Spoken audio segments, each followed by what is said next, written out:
আসসালামু আলাইকুম। আজকে আমি আলোচনা করব বাংলাদেশ আনসার ও গ্রাম প্রতিরক্ষা বাহিনীর বাছাই পরীক্ষা 2025-এর, যেটার পদ ছিল 7 লিপিকার কাম কম্পিউটার অপারেটর, থানা উপজেলা প্রশিক্ষক, পেস্টিং সহকারী, প্রুফ রিডার, অফিস সহকারী। তো যেটা 31 মে 2025 সালে হয়ে গেছে। এই সময় ছিল 60 মিনিট, পূর্ণমান 70। তো এর সমাধান করব, ধৈর্য ধরে সাথে থাকবেন। তো প্রথমে 1 নম্বর ছিল মোরা একটি ফুলকে বাঁচাবো বলে যুদ্ধ করি। গানটি সুরকার কে? তো এটা সুরকার হচ্ছে আপেল মাহমুদ। কারার ওই লৌহ কপাট গানটির গীতিকার ও সুরকার হচ্ছে কাজী নজরুল ইসলাম। শুদ্ধ বানান লিখুন। 4টা অপশন দেওয়া ছিল, এখানে 4টা অপশনের ভিতরে স্বায়ত্তশাসন, শুদ্ধ বানান। শীতার্থ শব্দের সন্ধি বিচ্ছেদ কোনটি? শীতযোগ ঋত। দিন পর প্রশ্ন ছিল সংশয়ের বিপরীত শব্দ কোনটি? 4টা অপশন দেওয়া ছিল প্রত্যয়। লোকটি ধনী কিন্তু কৃপণ কোন ধরনের বাক্য? এটা হচ্ছে যৌগিক বাক্য। বাংলায় বিরাম চিহ্নের প্রবর্তক হচ্ছে ঈশ্বরচন্দ্র বিদ্যাসাগর। মেঘের ধ্বনি এর বাক্য সংকোচন কোনটি? জিমুত মন্দ্র। 3 প্রশ্ন ছিল বিভক্তি যুক্ত শব্দকে কি বলে? পথ। শিকড় শব্দের অর্থ হচ্ছে জলকণা। কোন বানানটি শুদ্ধ? 4টা অপশন দিয়েছিল, দোষীয় বানানটা হচ্ছে শুদ্ধ। সর্বজনের বিশেষণ শব্দ হচ্ছে সর্বজনীন। দন্তবর্ণ কোনগুলা? এখানে 4টা অপশনের ভিতরে ত, থ, দ, ধ। চাঁদের হাট আনন্দের প্রাচুর্য, প্রিয়জনের সমাগম। ঝিনুক থেকে মুক্তা মিলে, এখানে ঝিনুক হচ্ছে উপাদান কারক। সাক্ষী গোপাল নিষ্ক্রিয় দর্শক। ইউসুফ জুলেখা কাব্যটির লেখক হচ্ছে শাহ মোহাম্মদ শগীর। আদি থেকে অন্ত পর্যন্ত এক কথায় হচ্ছে আদ্যপান্ত। বর খেলাপ শব্দের বর হচ্ছে উপসর্গ, ফার্সি। এখানে শুদ্ধ বানান 4টা অপশনের ভিতরে নিশিথিনে। Which one is correct spelling? এখানে correct spelling passenger. The police dispensed the crowd বাক্যে ক্রাউড শব্দটি কোন প্রকারের নাউন? এটা হচ্ছে collective noun. In black and white ফ্রেজটির অর্থ হচ্ছে ইন রিটিন, লিখিতভাবে।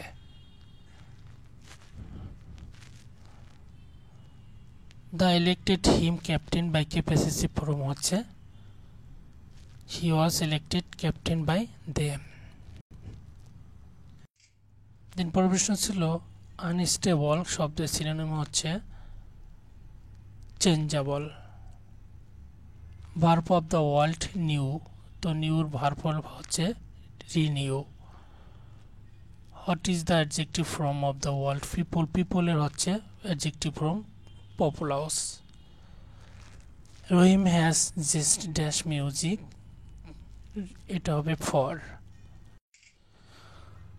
29 নম্বর ছিল সস্তার 3 অবস্থা বাক্যটির ইংরেজি হচ্ছে চিফ ইজ নেস্টি।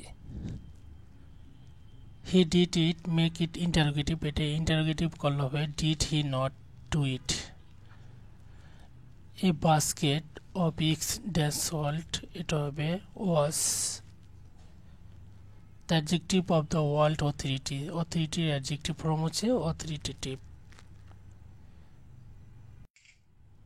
দেন পরের প্রশ্ন ছিল চুজ দ্য কারেক্ট সেন্টেন্স। এখানে 4টা অপশন দেওয়া ছিল, I finished my duty, did not I. What is the adjective of purify? Purify এর অ্যাডজেক্টিভ হচ্ছে pure. My uncle arrived while dash the dinner, was cooking. Which sentence is correct? এখানে 4টা option দেওয়া ছিল, correct answer হচ্ছে the pen is under the chair. Which one is the feminine form? Feminine form হচ্ছে B.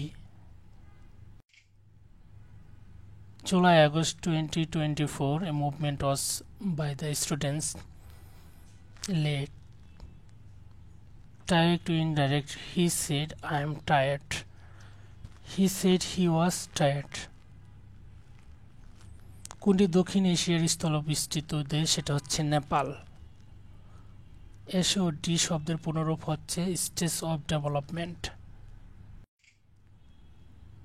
আল আকসা মসজিদ কোথায় অবস্থিত? এটা হচ্ছে ফিলিস্তিনে, জেরুজালেমে। চ্যাট জিপিটি এর প্রতিষ্ঠাকে স্যাম অল্টম্যান। গ্র্যান্ড স্লাম শব্দটি কোন খেলার সাথে সম্পর্কিত? এটা হচ্ছে লন টেনিস। বাংলাদেশ রেলের সবচেয়ে বড় কারখানা কোথায় অবস্থিত? এটা হচ্ছে সৈয়দপুর। বাংলাদেশের পতাকা প্রথম উত্তোলন করা হয় 10 মার্চ 1971 সালে। ঢাকা বাংলাদেশের কততম বিভাগ? এটা হচ্ছে প্রথম। বাংলাদেশের জেলা পরিষদের সংখ্যা কতটি? 64টি জেলা। কোন নদীতে বাঁধ দিয়ে কৃত্রিম হ্রদ তৈরি করা হয়েছে? কর্ণফুলী।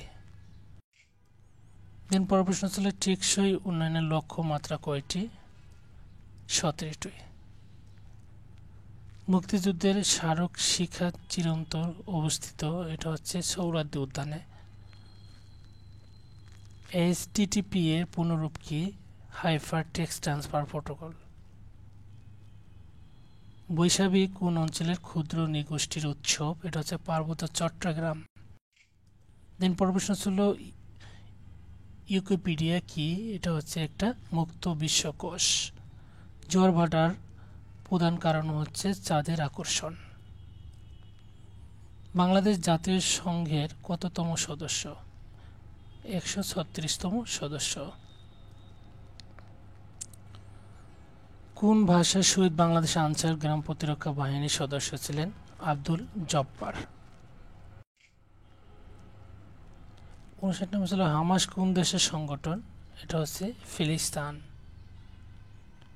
শব্দের তীক্ষ্ণতা মাপা হয় কি দিয়ে? ডেসিবল দিয়ে। দুটি সংখ্যার গুণফল 315, সংখ্যা দুটির লসাগু 105 হলে গসাগু কত? 315কে 105 দিয়ে ভাগ করলে গসাগু পাওয়া যাবে, অর্থাৎ 3। দেন প্রশ্ন ছিল দুইটি বৃত্তের ব্যাসের অনুপাত 1:3, এদের ক্ষেত্রফলের অনুপাত কত হবে? ধরি একটি ব্যাস হচ্ছে x সমান 1, উপরের ব্যাস হবে y সমান 3। তো আমরা জানি বৃত্তের ক্ষেত্রফল হচ্ছে পাই আর স্কোয়ার, সেক্ষেত্রে ক্ষেত্রফল অনুপাত হবে পাই আর স্কোয়ার পাই ওয়াই স্কোয়ার। সেক্ষেত্রে আমরা এটাকে মান বসালে 1/9। ক্ষেত্রফলের অনুপাত পাচ্ছি 1:9। আচ্ছা, পরের প্রশ্ন থেকে একটি ঘড়ি 560 টাকায় বিক্রি করায় শতকরা 20% ক্ষতি হলে ঘড়িটির ক্রয় মূল্য কত হবে? ধরি দেওয়া আছে যে 20% ক্ষতিতে বিক্রয় মূল্য 100 থেকে 20 টাকা বাদ দিলে 80 টাকা, যেহেতু ক্ষতি হয়েছে তাহলে কম 80 টাকা। বিক্রয় মূল্য 80 টাকা হলে ক্রয় মূল্য 100 টাকা, তাহলে বিক্রয় মূল্য 1 টাকা হলে ক্রয় মূল্য 100/80 টাকা। বিক্রয় মূল্য 560 টাকা হলে ক্রয় মূল্য হবে, এটাকে গুণে ক্যালকুলেশন করলে 700 টাকা, অর্থাৎ বিক্রয় মূল্য 560 টাকা হলে ক্রয় মূল্য হবে 700 টাকা।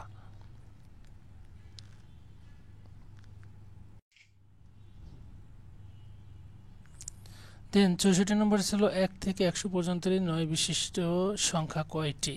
9 বিশিষ্ট সংখ্যা হচ্ছে 19টি।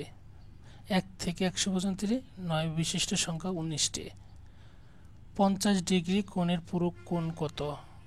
পূরক কোণ বলতে দুইটি কোণের যোগফল 90 ডিগ্রির বোঝানো হয়, যাতে একটিকে অপরটির কোণ বলা হয়। যেহেতু 50-40 যোগ করলে 90 হয়, তাই 50 ডিগ্রি কোণের পূরক কোণ হলো 40 ডিগ্রি। পরের প্রশ্ন ছিল a-a+1 সমান কত হবে? তো এটাকে আমরা করলে প্রথমে আমরা সমাধান করে নিই।